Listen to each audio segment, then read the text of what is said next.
வெற்றி வசந்த் மற்றும் வைஷ்ணவி இவங்களோட மேரேஜ் ரொம்பவே சூப்பராக நடந்து முடிஞ்சிருச்சுங்க.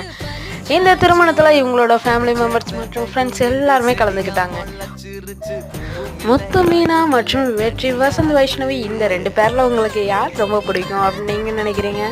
யார் பிடிச்சிருக்கோ அவங்கள மறக்காமல் கமெண்ட்டில் சொல்லுங்கள். மேலும் இந்த கப்பலுக்கு நாமளும் வாழ்த்துக்கள் சொல்லிடலாம். Happy married life.